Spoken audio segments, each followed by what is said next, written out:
Welcome to China in Focus. I'm Tiffany Meyer. Our top story, a U.S. citizen arrested in China less than a month after President Trump's visit to Beijing. What's the risk for Americans traveling to China?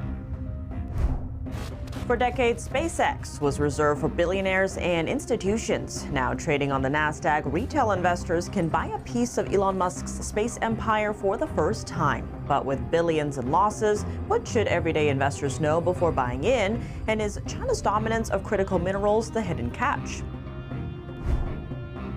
Google suing a Chinese cybercrime group, accusing it of using artificial intelligence to scam Americans. The FBI is also involved. And Beijing-backed hackers launched 300 million cyber attacks against a U.S.-based nonprofit.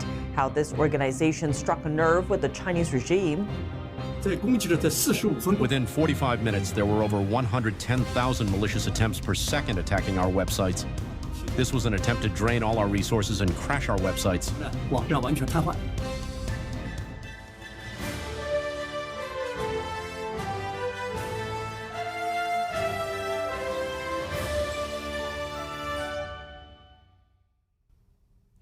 China confirming that it has arrested a U.S. citizen who is also a PhD candidate at UC Berkeley. This comes less than a month after President Trump visited Chinese leader Xi Jinping in Beijing. Chinese authorities suspect Meng Jing of engaging in espionage that endangered China's national security. He has been placed under criminal detention. It's rare for Beijing to arrest a U.S. citizen on national security allegations. The State Department told NTD there's no higher priority than the safety of Americans, and that it works to provide consular assistance whenever a U.S. citizen is detained. It declined to give more details. Zin is the founder of a Myanmar-based think tank that has written about Chinese foreign policy. Zin was a student activist in Myanmar, also known as Burma. He fled the country in the 1990s as the junta tightened its control. He later obtained asylum in the U.S. Zooming out right now, there are about 200 Americans currently blocked from leaving China, according to the Doi Hua Foundation. Some have been jailed on drug charges, while others are barred from leaving due to financial disputes. And for Americans considering travel to China, the State Department advises exercising increased caution. The department says Chinese authorities could detain U.S. citizens for conducting research or accessing publicly available material. Under Chinese law, transferring documents, data, or materials related to national security could be considered espionage. The tricky thing is, China is vague about what types of materials fall under national security. As a result, there are concerns that normal business activities could be treated as criminal acts, such as company owners gathering market data. It's the biggest day in Wall Street history. Elon Musk's SpaceX has officially gone public. For the first time, everyday Americans can buy shares in the company. Trading under the ticker symbol SPCX on the NASDAQ, it opened on Friday at $135 a share. Here's the story. For more than 2 decades, SpaceX has been a private company. Only billionaires and massive banks could buy in. But today, the doors have swung wide open. SpaceX raised a record $75 billion, putting the total value of the company at around $1.77 trillion, making the largest initial public offering, or IPO, in history. And Elon Musk did something unusual. He saved up to 20% of those shares specifically for everyday retail investors.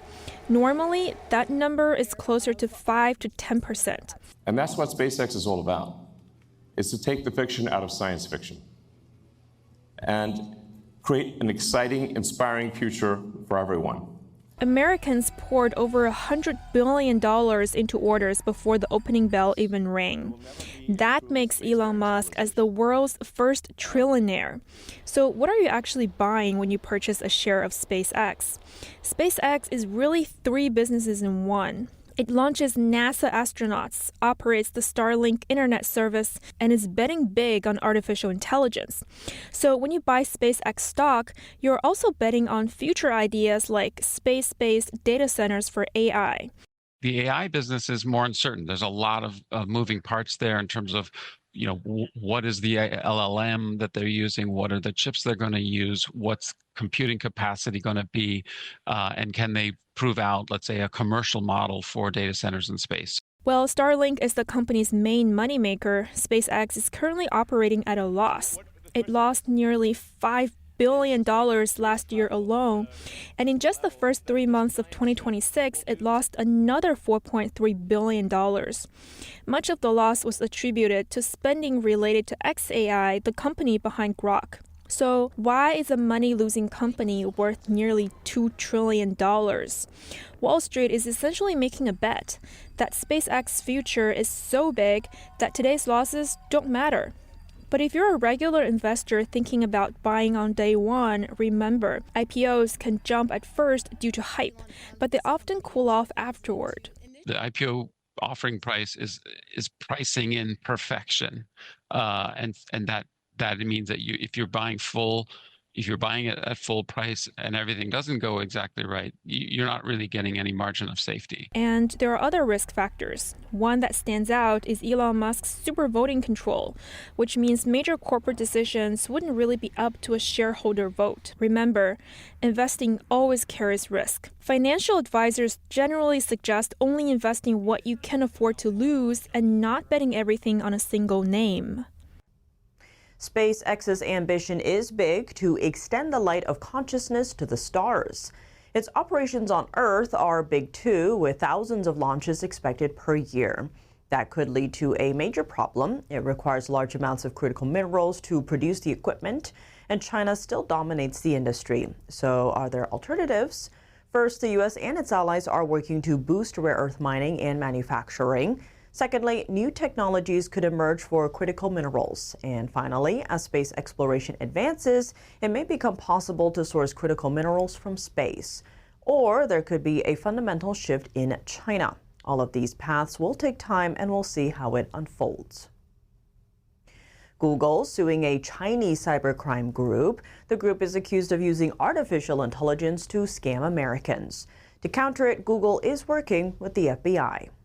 In a federal lawsuit filed today, Google claims the operation is using its Gemini AI to mass-produce fake corporate and government websites. Officials say the group, known as Outsider Enterprise, blasted fraudulent text messages to cell phones and stole millions of dollars from victims by impersonating trusted brands. In addition to filing the lawsuit, Google is now coordinating with the FBI and major wireless carriers to shut the network down. The tech giant is also pushing for new federal legislation to fight scams. 300 million cyber attacks within 45 minutes, all directed at a U.S.-based nonprofit helping Chinese people quit the Communist Party. The incident happened in May. The nonprofit is called the Global Service Center for Quitting the CCP. It has helped over 460 million Chinese nationals quit the party and its affiliated organizations. They publish their statements under pseudonyms to avoid endangering themselves after severing ties with the CCP. The nonprofit's chair, Wang Jiyuan, said the cyber attacks were launched by Beijing-backed hackers. Within 45 minutes, there were over 110,000 malicious attempts per second attacking our websites. This was an attempt to drain all our resources and crash our websites. The cyber attacks did not succeed. Still, Wang noted what's alarming is that it's not an isolated incident. Earlier this year, there have been 5 incidents where volunteers for the nonprofit have been attacked in the U.S., UK, and South Korea. The nonprofit also received 8 death threat emails last year, with the messages' IP addresses traced back to China. The email stated that they would detonate bombs during our activities in New York's Flushing, and that they would send cars to crash into our parades. Wang believes the Chinese regime is behind it all. Why is the Chinese Communist Party so afraid of us? Because the number of people quitting the party and its affiliated organizations have been growing every day. The total number accounts for over 30% of China's population. Around 50,000 people are quitting every day and breaking free from the CCP's mental shackles. The movement has greatly shocked the CCP. It also serves as a big encouragement for the Chinese people. Wang said the nonprofit is a safe outlet for Chinese people to express their opinion toward the party freely, something not available in China today. Over 460 million Chinese have made a choice deep down in their hearts that they do not acknowledge the party's lies and constraints. They want freedom. Wang noted the nonprofit can't be stopped by any regime because it's not built around an organization. It's driven by people's desire for freedom. He said those in the West can support the Quitting CCP movement by signing petitions on the website endccp.com. The U.S. targeting a communist country in its backyard. The State Department is sanctioning Cuba, a state-owned oil and gas company. Secretary of State Marco Rubio said on Thursday the regime's elites have weaponized energy as a means of social control and profit. In a post on X, the Secretary of State accused the Cuban government of hoarding fuel for decades. The secretary went on to say that the regime instead uses those resources to fund the Castro's private jet and state security forces that repress the Cuban people. Rubio said Cubans have endured blackouts and fuel shortages as a result. He went on to say that in post that, quote, President Trump wants a new future for the Cuban people with greater economic and political freedom and opportunity. Secretary Rubio, his comments come as the United States continues to enforce an oil embargo against the communist-governed island. The U.S. sanctions came just hours after high-level officials from China and Cuba held remote talks on expanding cooperation. The move also followed a Wednesday visit by War Secretary Pete Hegseth to the U.S. naval base at Guantanamo Bay in Cuba. Take a listen. What happens with the future of Cuba is in the hands of the President of the United States and the leadership of Cuba. No matter what, the Department of War is going to be prepared.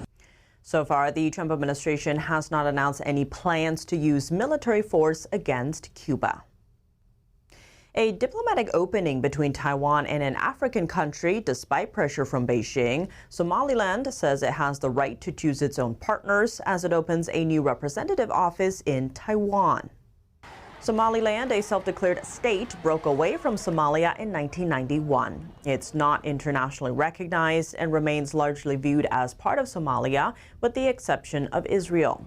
Somaliland and Taiwan are similar in one aspect. Both are diplomatically isolated. Taiwan, a self-ruled democratic island, is being claimed by the Chinese Communist Party, even though it has never ruled the island. Only a dozen countries officially recognize Taiwan. Taiwan and Somaliland established mutual representative offices in 2020.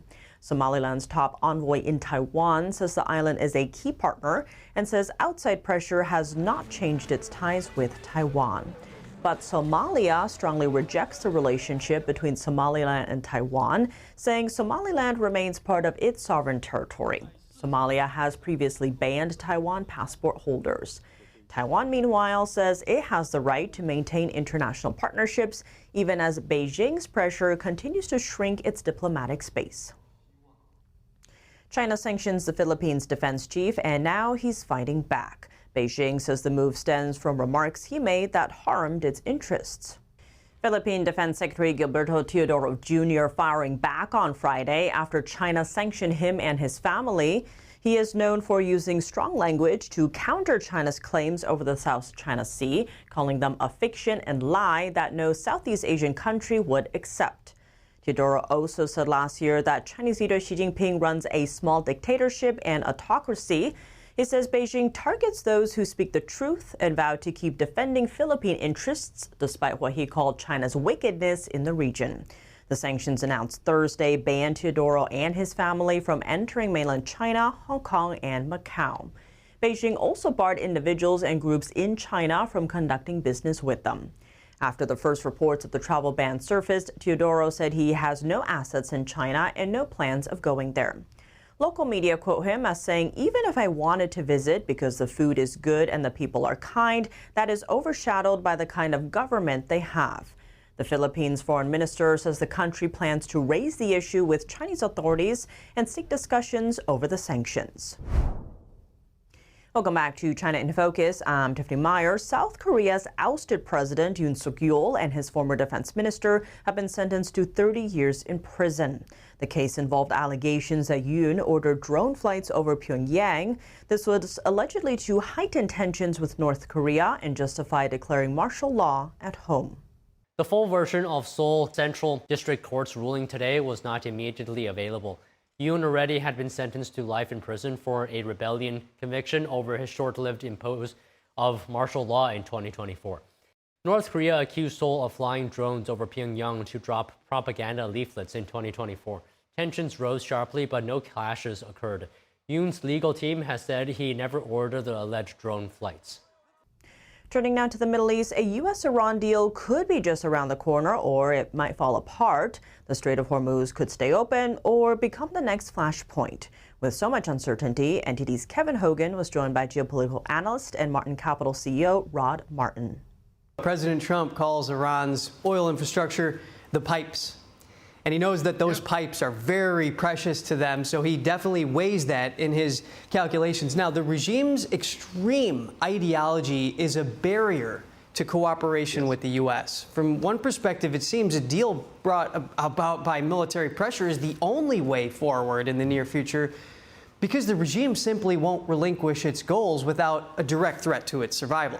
Looking past a signed deal, is there any way for Iran to be a partner or ally of the U.S., and how could that come about? A free Iran would be the greatest investment opportunity of the next decade. It would be extraordinary. A free Iran would become a first world country within a generation. It's an incredibly educated, incredibly industrious people that was well on track for that before the Islamist revolution in 1979. Now, if you end up with some kind of deal with the existing Iranian regime, that's harder. It's much harder to do business with that government, but it's not impossible.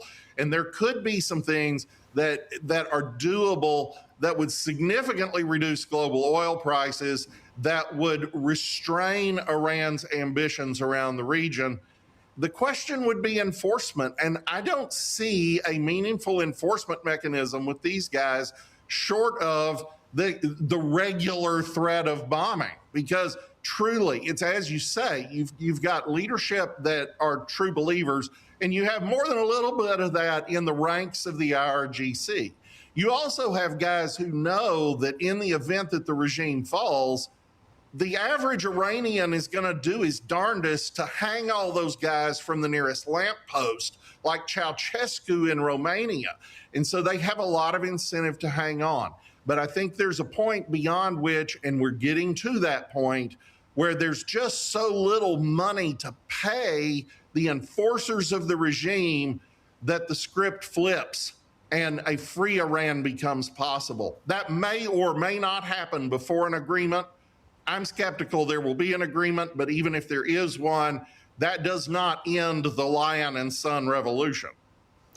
And China, as America's greatest adversary, as an interpretation from our reporting, what it's revealed, knowing what the Chinese regime does. Now, meanwhile, former national security advisors say the U.S. should stop treating China, Russia, and Iran as separate regional theaters and should instead drive wedges between them to weaken their cooperation. Yes. Are you seeing any of that playing out in the administration's approach to this conflict with Iran? Oh, absolutely. You know, this started before the Venezuela operation with the beginning of U.S. naval interdictions of shadow fleet tankers that carry the steeply discounted, illicit sanctioned oil, then from Venezuela, but also from Iran and Russia. That all goes to China, almost all of it. For a while, a lot of the Russian oil was going to India. The Indians flipped sides and joined us in February, also interdicting Russian tankers, buying a lot of U.S. energy. What's left is China. And what we saw in China last month is just extraordinary and went greatly underreported. Not by you guys, but by a lot of your competitors. They actually had a summit with the president, the result of which was, among other things, the shipment of a bunch of liquefied natural gas from the United States to China. So the Chinese are buying our energy.